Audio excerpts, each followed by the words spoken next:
ចា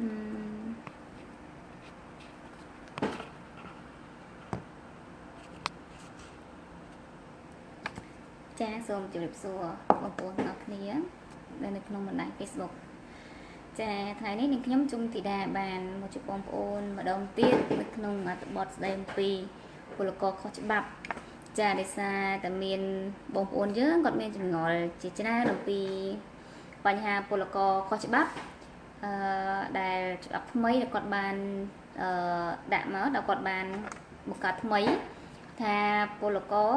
ដែលខុសច្បាប់ដែលគាត់ចាក់ចេញពីប្រទេសកូរ៉េពីឆ្នាំ2016ខែ4ថ្ងៃ1រហូតដល់ខែ9ថ្ងៃទី30ចំពោះពលករខុសច្បាប់ណាដែលគាត់ចាក់ចេញពីប្រទេសកូរ៉េក្នុងកំឡុងពេល6ខែនេះនឹងអាចមានសិទ្ធិប្រឡងមកប្រទេសកូរ៉េវិញដោយស្របច្បាប់បានចាហើយដោយសារតែឥឡូវនេះដោយសារតែអត់មានបងប្អូនយើងគាត់ចូលមើលច្រើនទេអញ្ចឹងនេះខ្ញុំសូមរងចាំបន្តិចទៀតនឹងជម្រាបជូនចានៅក្នុងច្បាប់មួយនេះចាហើយឥឡូវនេះមុននឹងចូលនេះខ្ញុំសូមចាចំពោះបងណាដែលគាត់មានសំណួរអាចត្រៀមសំណួរ comment ខាងក្រោមនេះខ្ញុំនឹងឆ្លើយជូនតាមពេលវេលានិងតាមសមត្ថភាពតាមលទ្ធភាពដែលនាងខ្ញុំមានចាឥឡូវនេះខ្ញុំកំពុងតែនៅម្នាក់ឯងទេនៅក្នុងក្រុមហ៊ុនរបស់នាងខ្ញុំផ្ទាល់ចាក្រុមហ៊ុនរបស់នាងខ្ញុំគឺក្រុមហ៊ុនលក់សំបុត្រយន្តហោះចាចំពោះបងណាដែលគាត់ត្រូវការសំបុត្រយន្តហោះអីអាចតំណែងនាងខ្ញុំបានចាថាខាងគ្នាខ្ញុំគឺមានសេវាលឿនរហ័សទាន់ចិត្តចាមានទំនុកចិត្តមែនទែនចាអាចតាក់ទងនាងខ្ញុំបានតាមទូរស័ព្ទលេខ010គុត50គុត66 7គុត29ឬក៏អាចតាក់ទងនាងខ្ញុំតាម page ផ្ទាល់ក៏បានតាមនេះផ្ទាល់ក៏បានដែរចា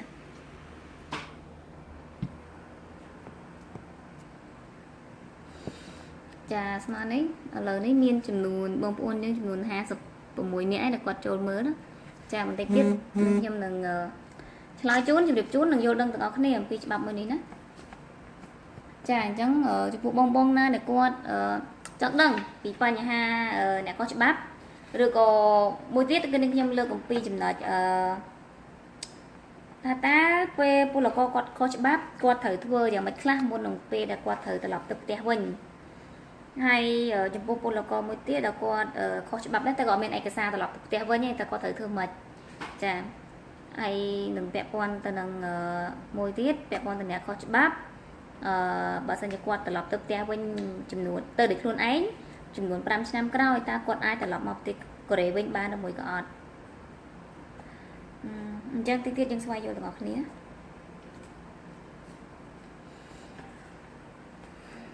ចាឥឡូវនេះខ្ញុំសូមជំរាបជូនឥឡូវនេះតែម្ដងចាកុំឲ្យពេលវេលាយើងយូរពេកចំពោះបងប្អូនដែលគាត់មកក្រោយគាត់អាចតាមដានវីដេអូនេះខ្ញុំតាមក្រោយទៀតចាចំពោះច្បាប់ថ្មីនេះចានៅក្នុង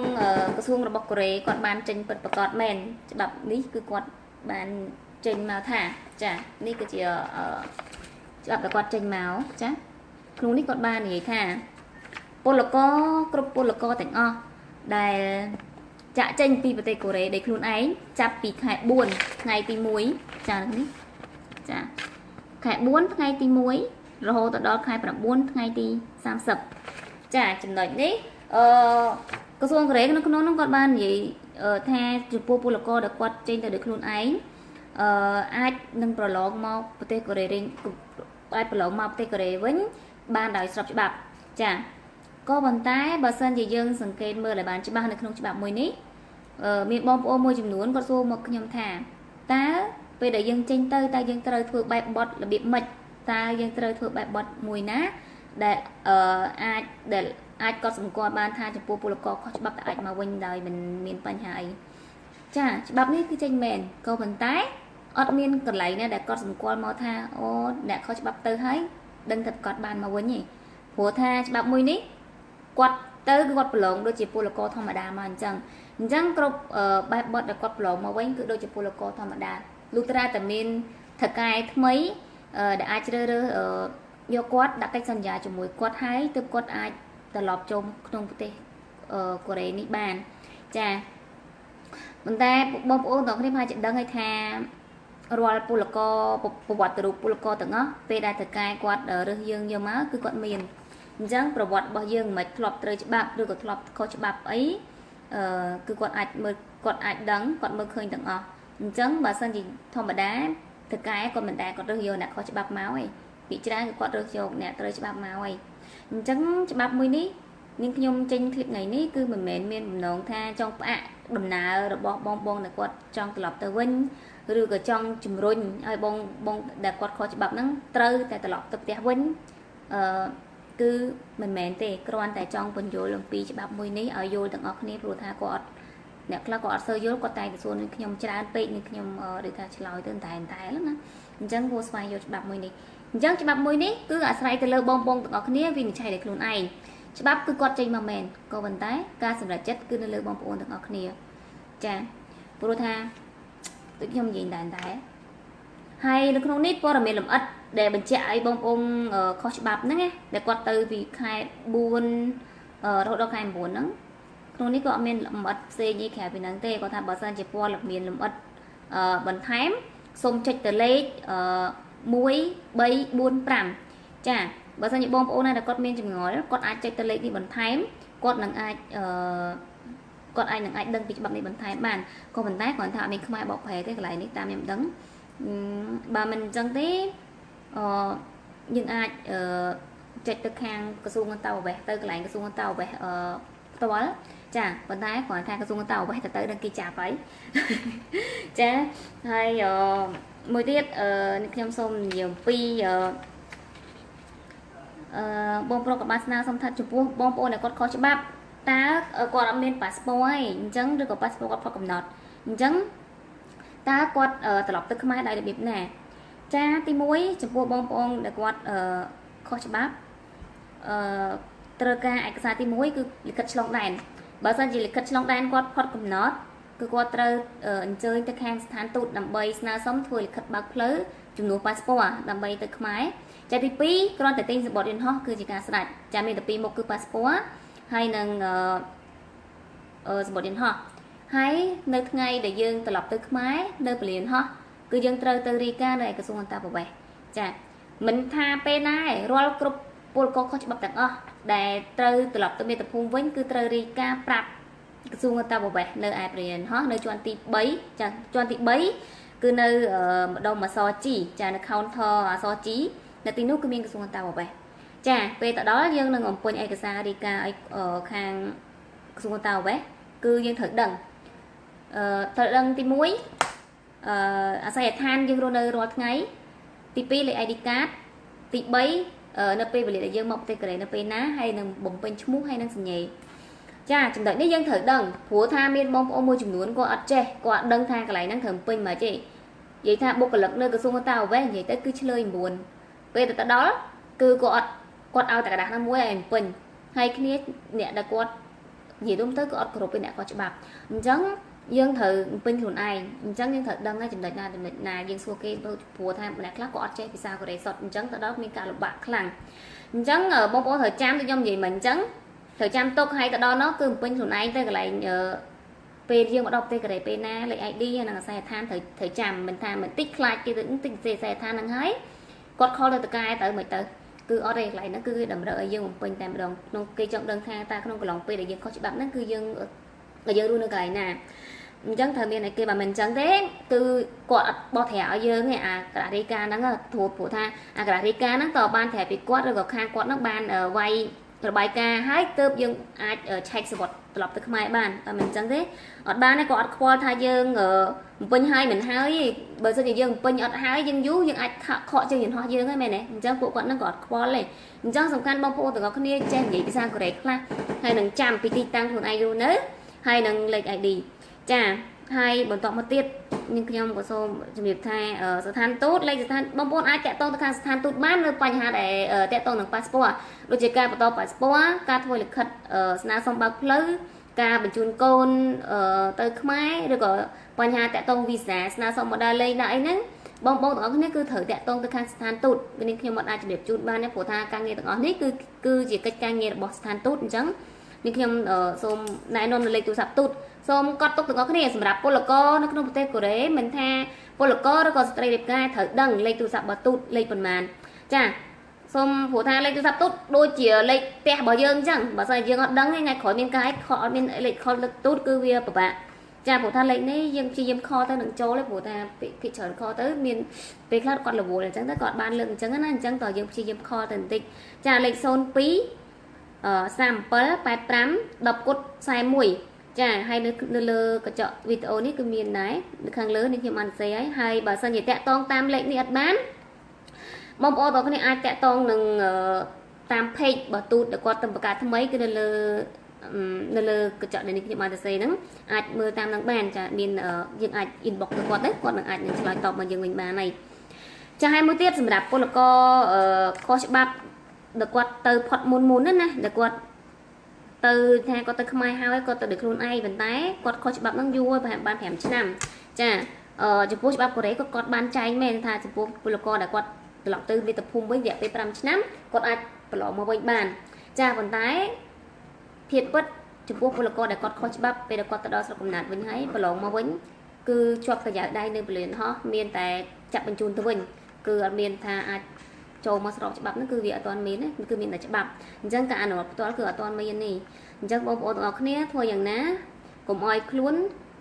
លាក់ចូលការខុសច្បាប់ចាប្រយ័ត្នប្រយែងចំណុចហ្នឹង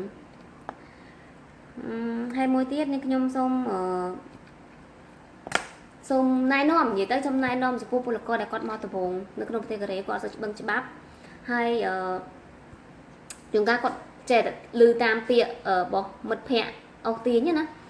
នៅក្នុងប្រទេសកូរ៉េក្រុមហ៊ុនណាដែលគាត់យកពលករមកធ្វើការនៅទីនេះគឺសុទ្ធតែក្រុមហ៊ុនដែលពិបាកការងារគឺសុទ្ធតែពិបាកដូចគ្នាទាំងអស់ក្រុមហ៊ុនដែលងាយស្រួលគឺមានតិចណាស់អញ្ចឹងពេលដែលបងទាំងអស់គ្នាមកក្នុងប្រទេសកូរ៉េដំបូងរយៈពេល 4-5 ខែកុំមានអារម្មណ៍ថាការងារហ្នឹងពិបាកខ្ញុំចង់ដូរក្រុមហ៊ុនបើសិនជាយើងនិយាយទៅតកែវាអាចនឹងមានការប៉ះពាល់ដល់យើងព្រោះថាបើសិនព្រោះយើងដាក់កិច្ចសន្យាការងារមកគឺរយៈពេល3ឆ្នាំអញ្ចឹងបងប្អូនមួយចំនួនគាត់មកធ្វើការនៅទីនេះបានរយៈពេល5 ខែ 5 ខែគាត់ចង់ដូរក្រុមហ៊ុនទៅរកការងារស្រួលជាងហ្នឹងគាត់អាចសម្របខ្លួនបានឬក៏គាត់ចង់ទៅកន្លែងចិត្តបងប្អូនរបស់គាត់ចំណុចនេះគឺតកែបើសិនជាតកែគាត់ព្រមសញ្ញាឲ្យយើងទេគឺវាដូចខ្ញុំនិយាយអញ្ចឹងគឺពិបាកគាត់អាចនឹងផ្អាកការងារយើងបានអញ្ចឹងការងាររបស់យើងថែមធ្លាប់ថែមមកក៏គាត់កាត់អញ្ចឹងគាត់ឲ្យយើងធ្វើការតែម៉ោងគោលទេជួនកាលមួយទឹកឲ្យយើងធ្វើការតែ3ថ្ងៃទេអញ្ចឹងប្រាក់ខែដែលយើងបើកមកគឺបីបានតិចអញ្ចឹងបើសិនជាយើងមកដំបូងការងារយើងពិបាកឬក៏យើងមានបញ្ហាប្រាក់ខែអញ្ចឹងយើងត្រូវលើកចំណុចដែលយើងចង់និយាយមួយគាត់ហ្នឹងយើងលើកយកមកនិយាយជាមួយគាត់សិនឬក៏បើគាត់យើងយកមកនិយាយជាមួយគាត់ហើយប៉ុន្តែគាត់អត់ព្រមព្រៀងជាមួយយើងអញ្ចឹងបើសិនជាតកែនឹងខុសមែនចំណុចណាដែលគាត់ខុសអញ្ចឹងយើងត្រូវឡើងទៅពិភាក្សាជាមួយនឹងមជ្ឈមណ្ឌលផ្ដល់យោបល់សិនតើយើងត្រូវធ្វើម៉េចអញ្ចឹងហើយទៅយើងយកយោបល់ហ្នឹងយកមកនិយាយមួយគាត់ជាបន្តទៀតមិនមែនថាទី1ចិត្តខឹងចិត្តចង់ចេញសុំគាត់ចេញតកែខ្ញុំចង់ចេញតកែកូរ៉េអត់ចូលចិត្តទេទី1ដែលយើងសុំចេញពីដំបូងយើងអត់យកហេតុផលមកនិយាយមួយគាត់យើងសុំចេញហ្មងអញ្ចឹងវាអាចនឹងមានចំនួនដូចខ្ញុំនិយាយអញ្ចឹងបើសិនជាករណីតកែគាត់ចង់ឈ្នះយើងគាត់មិនចង់ឲ្យយើងចេញណាគាត់អាចនឹងបញ្ឈប់ការងារយើងអញ្ចឹងទៅហើយយើងមិនអត់ការងារធ្វើការអត់មានការធ្វើលុយបានតិចអញ្ចឹងវាអាចនឹងគិតដល់ថាអើយពិបាកពេកខុសច្បាប់អញ្ចឹងសូមបងប្អូនទាំងគ្នាជៀសវាងពីការខុសច្បាប់ដោយសារតែការបដូរក្រុមហ៊ុនមានច្រើនណាស់នាងខ្ញុំគិតថាដោយសារតែប្រាក់ខែគាត់តិចគាត់ចង់ដូរក្រុមហ៊ុនឬក៏តកែពិបាកអត់ដូចតកែគេផ្សេងណាអញ្ចឹងគាត់អាចនឹងខុសច្បាប់ងាយអញ្ចឹងសូមបងប្អូនទាំងអស់គ្នាការងារពិបាកខ្ញុំដឹងថានៅក្នុងប្រទេសកូរ៉េគឺពិបាកគ្រប់កន្លែងព្រោះថាការងារទាំងអស់នៅកូរ៉េគឺគាត់អត់ធ្វើទេអញ្ចឹងពិបាកណាស់នៅក្នុងការធ្វើការងារអញ្ចឹងមានតែយើងស៊ូទ្រាំទេព្រោះថាច្បាប់ឥឡូវនេះដោយសារតែយើងងើបខ្លាំងពេកពីមុនមកមានអ្នកដូរក្រុមហ៊ុនច្រើនការស្នើសុំទាមទារច្រើនពេកអញ្ចឹងខាងថៅកែក៏គាត់ទាមទារដូចគ្នាខាងតកែគាត់ទាមទារទៅរដ្ឋរបស់គាត់ដែរគាត់ថាអត់មានច្បាប់អីដែលការពារប្រជាពលរដ្ឋខ្លួនឯងការពារតែជនបរទេសអញ្ចឹងដោយសារតែឥឡូវនេះមានការប្រតិបត្តិគ្នារវាងពលករហើយនឹងតកែច្រើនអញ្ចឹងឯងបានច្បាប់ឥឡូវគាត់បដូរច្រើនឬចំពោះពលករគឺច្បាប់ចេញមកគឺចាញ់ហ្មងចាញ់គំនាបរបស់តកែហ្មងចាដូចជាពីមុនមកពលករគាត់ចង់បញ្ចប់កិច្ចសន្យាទៅផ្ទះអញ្ចឹងគាត់គ្រាន់តែទៅក្រសួងការងារទៅសុំលិខិតបញ្ជាក់ត្រឡប់ទៅផ្ទះវិញគឺគាត់ចេញឲ្យឯងក៏ប៉ុន្តែឥឡូវ bà sân chỉ dương tập tè dương ở bàn bạc tờ cài dương mà xong đọ lịch khất lọc tập tè mình cứ khang cái xuông càng nghe cọ cho nhau ấy quạt xua dương tha tá dương man xong tờ cài hay nở prom thêm mùi tờ cài hay nở quạt thử kho tờ cài thì bà sân nhiều tờ cài nó quạt tha ở ai tơi ở toàn ai tơi trắng khang cái xuống cứ quạt ở ai dương tơi trắng dương còn bị kho bị bạn này chụp mệt mùi đi trắng bà sân dương miên chụp nói na để dương ăn gì khi bán dương cuốn gì sân cùng a xong quạt trận đồ cầm hốn của ta có đồ cầm hốn cứ khát ở trong này nhé khát tăng lượng là nắm khát tăng pê và lìa dương xoay đọc càng nhiều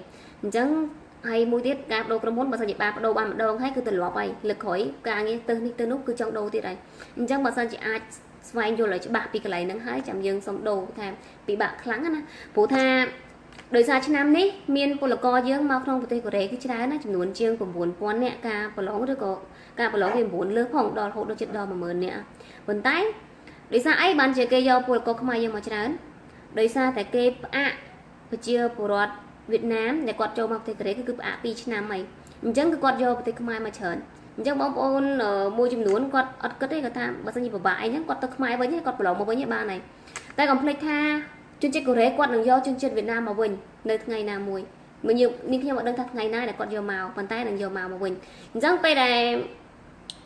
ba ca bao do Polaco Việt Nam mà vẫn cứ miền ca cặp thôi chừng nuốn bây giờ bọt mai dừng của tha ai lời ní tam này nhom cho tụi bọt phè đang miền pa nhà hà là trong rô chả nắng cứ từ cai bị chớn cứ quạt prep thiệp chương trình mai dừng chương trình Việt Nam khác quạt thưa cá gì đó chương trình Việt Nam chặt màu thì mới quạt hình bây giờ của đây chẳng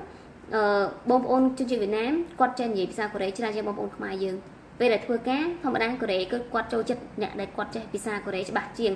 vụ bom ôn không ai nhớ quạt hiện ở riêng sau pizza tịch chẳng từ cái quạt chưa từ khác bị chấn quạt chưa tam chương trình Việt Nam của thằng chương trình Việt Nam bị ai bỏ xài bán đó nè bom ôn không ai nhớ từ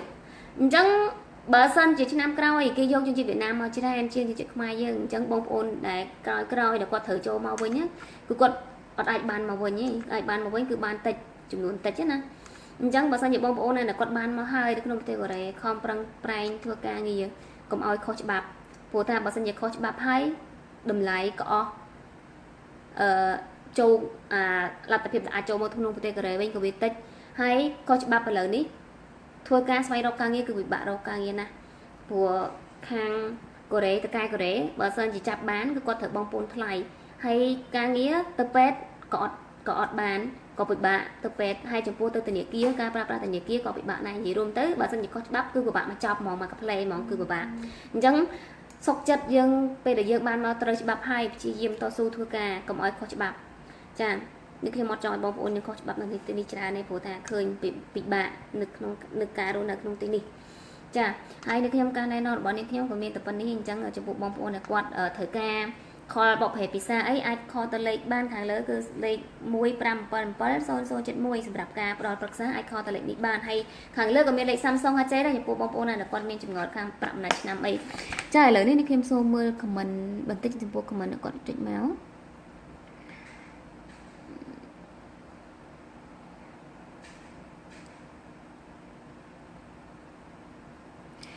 cha bông pro liêu hồng có xua thay ta dân từ trong từ máy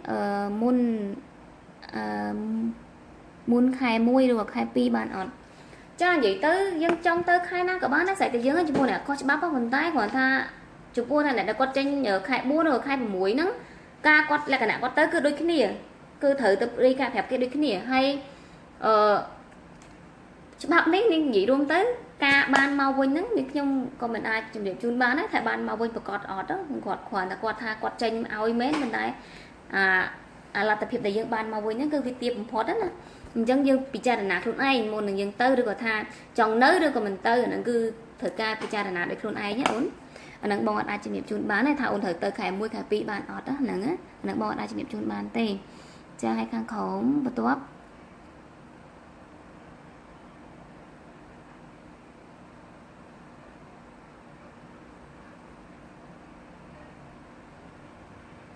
cha được nhâm xong mỗi tiết ở bông pro ở to su nằm mấy cái đây sầm máy cả xô tha ta một quạt ban xong từ cái nó ở đồ ca nghi hay bên tái ở từ cái nó gọt oi từ từ cái nó bài quạt cầm bìm mất ha và sao nhận trong tranh viết quạt nằng ví dụ như từ khoái nè ចាតកាយវាច្រើនគាត់ខឹងគឺគាត់តែតែនិយាយអញ្ចឹងហើយប៉ុន្តែគ្រាន់តែច្បាប់ការងារគឺអត់ទាន់មានច្បាប់ណានឹងតម្រូវឲ្យពលករទៅខ្មែរវិញគឺអត់ទាន់មានទេមានលុត្រាតែយើងហ្នឹងខុសច្បាប់ការងារបើស្អីយើងខុសច្បាប់ការងារតកែគាត់មានសិទ្ធិប្តឹងទៅក្រសួងឲ្យបញ្ជូនយើងទៅខ្មែរវិញបានប៉ុន្តែបើស្អីយើងអត់ខុសច្បាប់ការងារទេគឺគាត់មានសិទ្ធិបញ្ជូនយើងទៅទេចាឲ្យខុសច្បាប់ការងារណាមួយ5ថ្ងៃបើស្អីយើងអត់ធ្វើការងារ5ថ្ងៃឡើងទៅអាហ្នឹងគឺយើងអាចខុសច្បាប់ការងារបងមកចេះដឹងពេលដែលយើងមកយើងបានរៀនដែរមានចំណុចហ្នឹងអញ្ចឹងធ្វើម៉េចកុំឲ្យខុសច្បាប់ការងារបើស្អីខុសច្បាប់ការងារគាត់អាចបញ្ជូនយើងទៅខ្មែរវិញបានចាជំនុំបន្ទាប់ចាអរគុណសម្រាប់ការសរសើរចា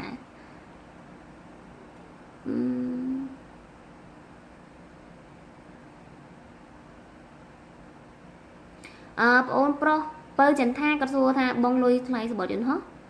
ចាលុយបងចង់និយាយពីលុយ50,000ហ្នឹងមែនចាលុយ50,000បងទៅធានារ៉ាប់រងហ្នឹងគឺយើងត្រូវបងចាបើយើងអត់បងទេវាអាចនឹងមានបញ្ហាទៅថ្ងៃក្រោយដែរក្នុងការបើគាត់ចាប់បានខាងក្រសួងគេចាប់បានអានឹងយើងត្រូវបងពន្ធនៃគេដែរតាមខ្ញុំដឹងគឺ2លានទៅ3លានក្នុងការបើគេចាប់បានណាអញ្ចឹងបើសិនជាយើងអត់ទាន់បានបងទេព្រោះវាជាកាតព្វកិច្ចរបស់យើងត្រូវបងទៅណានៅខាង Samsung AJ យើងអាចតាក់ទងបានខាងលេខ Samsung AJ គឺមាននៅខាងលើហើយចាចាសំណួរបន្ទាប់បើខុសច្បាប់តើអាចដាក់យកលុយ Samsung បានអត់ចាយើងខុសច្បាប់អាចចាមិនសើមានគេខលមកលេខដៃអញ្ចឹងដាច់ទៅចាលុយ Samsung ក៏យើងអាចដាក់យកបានចាលុយ50,000ដែលយើងដាក់នោះព្រោះវាជាលុយរបស់យើងយើងអាចដាក់ពាក្យយកបានលុយ Samsung AJ គឺគ្រាន់តែត្រូវការឯកសារ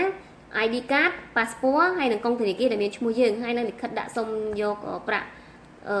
ធានារ៉ាប់រងហ្នឹងទៅគឺគាត់វេលុយចូលក្នុងកុងយើងហើយនឹងសម្បត្តិយន្តហោះក្នុងវីដេអូមុនមានខ្ញុំបានបញ្យល់ម្ដងហើយចាសំណួរបន្ទាប់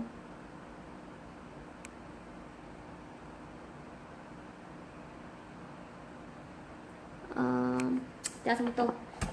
លើ comment មកអត់ឃើញបើមិនតាម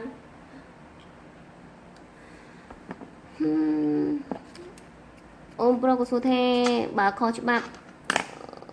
មួយទៀតចង់សួរថាមួយថាថៅកែខ្ញុំអត់បានបងលុយធានារ៉ាប់រងឲ្យខ្ញុំចំនួន1ខែហើយតើយើងត្រូវធ្វើម៉េចធានារ៉ាប់រងមួយណាប្រាក់ធានារ៉ាប់រងតការបងហ្នឹងធានារ៉ាប់រងផ្នែកសុខភាពឬក៏ធានារ៉ាប់រងមួយណាឲ្យច្បាស់ព្រោះថាបើសិនជាយើងអត់បងទេយើងអាចតាក់ទងទៅខាង Samsung AJ ដែលខ្លួនឯងព្រោះថាធានារ៉ាប់រងយើងត្រូវបងព្រោះមានកាតព្វកិច្ចរបស់យើងណាចាមួយទៀតបងអូនត្រូវទៅផ្ទះពេលត្រឡប់មកវិញរយៈពេលប្រហែលខែទើបមកវិញបាន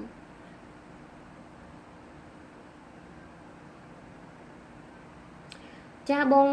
ឆេងគាត់សួរខ្ញុំមកថាបងអូនត្រូវទៅផ្ទះពេលត្រឡប់មកវិញរយៈពេលប្រហែលខែទើបមកវិញបានអត់ដឹងចំនួននេះអត់យល់ថាទៅផ្ទះរយៈពេលមកវិញបើសិនជាបងចប់អាណត្តិរយៈពេល4ឆ្នាំ10ខែទៅផ្ទះវិញគឺមានចំនួន3ខែយើងអាចមកវិញបានអាហ្នឹងគេហៅពលករគំរូណាប៉ុន្តែបងសួរបងអូនមកអញ្ចឹងបងអូនស្ដាប់អត់បានដែរចំនួនហ្នឹង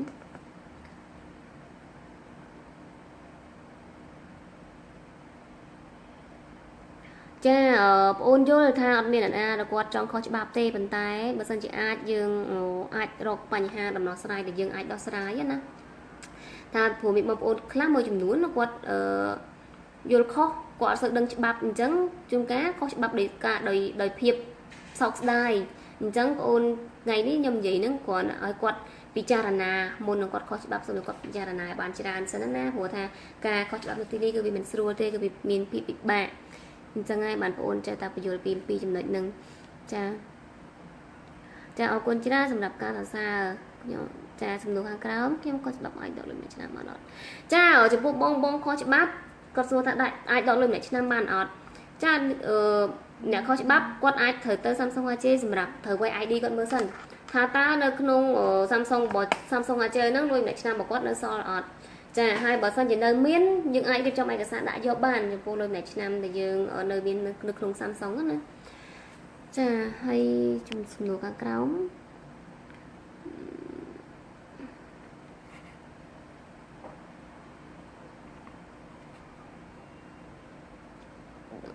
4 ថ្ងៃ18តែទៅខែ3បាត់បាត់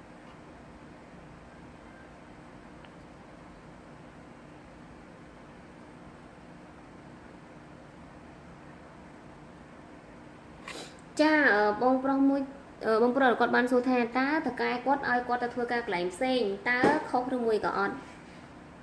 ចាធម្មតាពលករពេលដែលគាត់ចូលមកក្នុងប្រទេសកូរ៉េគឺគាត់ត្រូវធ្វើការនឹងកន្លែងដែលគាត់ដាក់កិច្ចសន្យាការងារជាមួយតកែក្នុងករណីដែលគាត់ឲ្យយើងទៅធ្វើការកន្លែងផ្សេងអានឹងគឺវាមិនត្រឹមត្រូវទេប៉ុន្តែបើសិនជាគេចាប់អត់បានទេអានឹងគឺវាមិនជាបញ្ហាណាប៉ុន្តែឧទាហរណ៍ថាគាត់ឲ្យយើងធ្វើការកន្លែងផ្សេងស្រាប់តែកន្លែងយើងកំពុងតែធ្វើការហ្នឹងស្រាប់តែប៉ូលីសហ្នឹងគេចូលទៅចាប់នរណាម្នាក់ដែលគាត់ខុសច្បាប់អីអញ្ចឹងណាហើយគាត់ចាប់ទាំងយើងទៀតអញ្ចឹងពេលដែលគេច្រាវជ្រាវទៅថាយើងហ្នឹង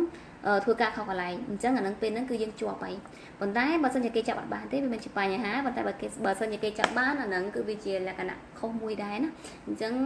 យើងអាចនិយាយមួយគាត់មុននឹងយើងទៅធ្វើការកន្លែងផ្សេងនិយាយទៅប្រយ័ត្នប្រយែងចំណុចហ្នឹង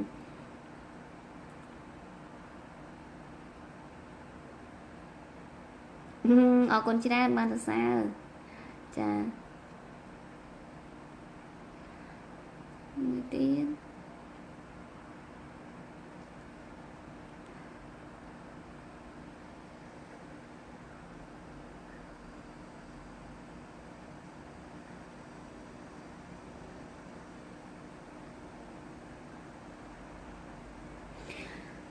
បងប្រុសម្នាក់ក៏បានសួរខ្ញុំថាចុះបើគាត់នៅសល់រយៈពេលសកាចុងក្រោយនេះតកែគាត់ខ្សែធនហើយគាត់នៅសល់រយៈពេលតែ1ឆ្នាំ8ខែតើគាត់ត្រូវធ្វើម៉េចចាបើសិនជាតកែ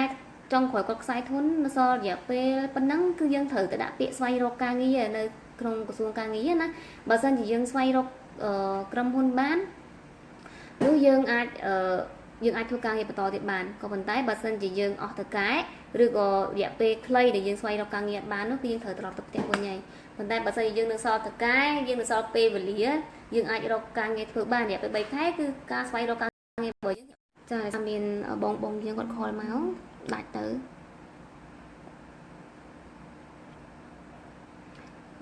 សុំសួរថាពីមុនខ្ញុំខុសច្បាប់6ឆ្នាំឥឡូវខ្ញុំ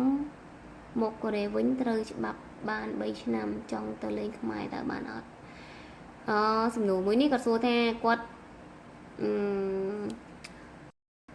ចាទូរស័ព្ទនឹងខ្ញុំស្មើនេះគឺរវល់គាត់ខលមកច្រើន3ដងហ្នឹងដាច់ហើយ3ដងខ្ញុំខុសច្បាប់បងប្រុសខុសច្បាប់6ឆ្នាំឥឡូវមកកូរ៉េវិញបាននាងខ្ញុំអត់អាចឆ្លើយបានទេបងថាបងអាចទៅលេងខ្មែរអត់ព្រោះថាខ្ញុំអត់ដឹងថាលក្ខណៈបងខុសច្បាប់ហើយបងចូលមកប្រទេសកូរ៉េវិញភាសាវីសាអីខ្ញុំអត់ដឹងទេអញ្ចឹងបើសិនជាបងចូលមកជួនកាលគេចាប់អត់បានប៉ុន្តែជួនកាលពេលដែលបងចេញទៅវិញគេអាចនឹងឆ្លើយជ្រាវពីបងដែរបើថានឹងព្រោះថាបងអត់ដឹងថាវីសាបងចូលមកយ៉ាងម៉េចទេព្រោះថាពាក្យច្រើនអ្នកដែលគាត់ខុសច្បាប់គាត់ត្រឡប់ទៅវិញគាត់ចូលមកវិញពាក្យច្រើនគឺជាប់ហើយអញ្ចឹងចំណុចហ្នឹងបងអាចឆ្លើយបានទេព្រោះថាជួនកាលវាអាចនឹងជាប់ដែរព្រោះមានអ្នកខ្លះគាត់មកគាត់ឥឡូវហ្នឹងមានអ្នកប្រឡំឥឡូវច្បាប់គេហ្នឹងគឺបន្តឹងនៃសារចំណុចមួយដែរចំណុចថាគាត់ធ្លាប់ខុសច្បាប់គាត់ទៅខ្មែរហើយគាត់ត្រឡប់មកវិញម្ដងទៀតប៉ុន្តែកែឈ្មោះណាឥឡូវហ្នឹងកូរ៉េគាត់ដឹងហើយពីចំណុចហ្នឹងខ្មែរដែលថាមិនមែនតែខ្មែរយើងប្រទេសផ្សេងក៏មានដែរតែគាត់កែឈ្មោះចូលមកវិញណាអញ្ចឹងឥឡូវច្បាប់ផ្នែកហ្នឹងគឺកូរ៉េគាត់បន្តឹងណាហើយនេះខ្ញុំសូមជម្រាបជូនចុងក្រោយមួយទៀតថាកន្លងពេលពីខែ4រហូតដល់ខែ10នេះគឺនៅក្នុងប្រទេសកូរ៉េគឺចាប់អ្នកខុសច្បាប់សម្រុកតែម្ដងចានៅឃើញកន្លែងណាចាប់កន្លែងហ្នឹងព្រោះថាច្បាប់ហ្នឹងគឺគាត់ចេញមកកន្លងពេលហ្នឹងគឺគាត់តម្រូវឲ្យចាប់អ្នកខុសច្បាប់តែម្ដងអញ្ចឹងបងប្អូនទាំងគ្នាប្រយ័ត្នប្រយែងទាំងអស់គ្នាណាពីកន្លងពេលហ្នឹងបើថារៀងបើសិនជាផុតពីខែ10ហ្នឹងទៅរៀងស្បើយហើយការចាប់អ្នកខុសច្បាប់ប៉ុន្តែពីឥឡូវទៅនេះគឺពេញចាប់តែម្ដងចាអញ្ចឹងសូមបងប្អូនទាំងគ្នាប្រយ័ត្នប្រយែងហើយការណែនាំរបស់នេះខ្ញុំសូមត្រឹមនេះផងដែរហើយព្រោះថារៀងវែងដែរវីដេអូថ្ងៃហ្នឹងចាហើយបើសិននាងខ្ញុំមានពេលវេលានេះខ្ញុំនឹងអានខមមិនហើយនឹងខ្ញុំនឹងឆ្លើយតបទៅវិញព្រោះថាខមមិនបងប្អូនយើងមានច្រើនដែរចាហើយបងរដូវក្តៅដល់លេងសប្បាយទាំងអស់គ្នាហើយសូមអរគុណចំពោះបងប្អូនទាំងអស់គ្នាដែលគាត់តែងតែតាមដានវីដេអូនេះខ្ញុំជួយ like ជួយ share វីដេអូរបស់នេះខ្ញុំចា៎ហើយសង្ឃឹមថាបងប្អូនទាំងអស់គ្នាក៏ជួយគាំទ្រនេះខ្ញុំជារៀងរហូតជាបន្តទៀតហើយ page នេះខ្ញុំគឺមានឥឡូវនេះគឺមានបងប្អូនគាត់ like ច្រើនហើយបើសិនជាបងប្អូននៅគាត់ចង់ដឹងព័ត៌មានពាក់ព័ន្ធនៅក្នុងប្រទេសកូរ៉េព័ត៌មានល្អៗសូមចុច like ខាងលើឬក៏ share ដើម្បីឲ្យបងប្អូនយើងបានយល់ដឹងអំពីច្បាប់ការងារនេះទាំងអស់គ្នាផងដែរចាហើយនេះខ្ញុំក៏សូមអរគុណសូមជម្រាបលាផងដែរចាសូមអរគុណសូមជម្រាបលាបាយបាយ